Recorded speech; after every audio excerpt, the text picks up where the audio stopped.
નમસ્કાર દર્શક મિત્રો, આપ જોઈ રહ્યા છો વિક્રમ ન્યૂઝ. હવે જોઈએ અગત્યના સમાચાર.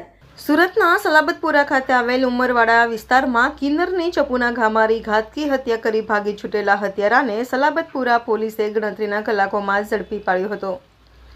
સુરતના ઉમરવાડા વિસ્તારમાં રહેતા 49 વર્ષીય સજના નામના કિન્નરને ચપ્પુના ઘા મારી હત્યા કરાઈ હતી. કિશન નામના યુવકે હત્યા કરી હોવાનું સામે આવ્યું હતું. કિશન તેની માતા સાથે રહેતો હતો. તેને કિન્નર સંજના સાથે સંબંધો હતા.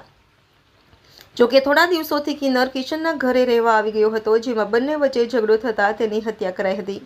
તો હત્યા કરી ભાગી છૂટેલા હત્યારા કિશનને સલાબતપુરા પોલીસે ત્વરિત તપાસ હાથ ધરી ગણતરીના કલાકોમાં ઝડપી પાડ્યો હતો. જે અંગે વધુ માહિતી ડીસીપી ભગીરથ ગઢવીએ આપી હતી.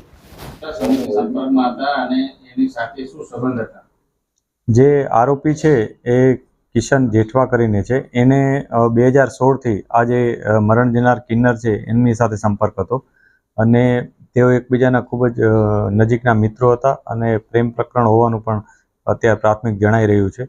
પરંતુ એ લોકો વચ્ચે શું કામ મનમુટાવ થયો હતો એ અમે તપાસી રહ્યા છીએ.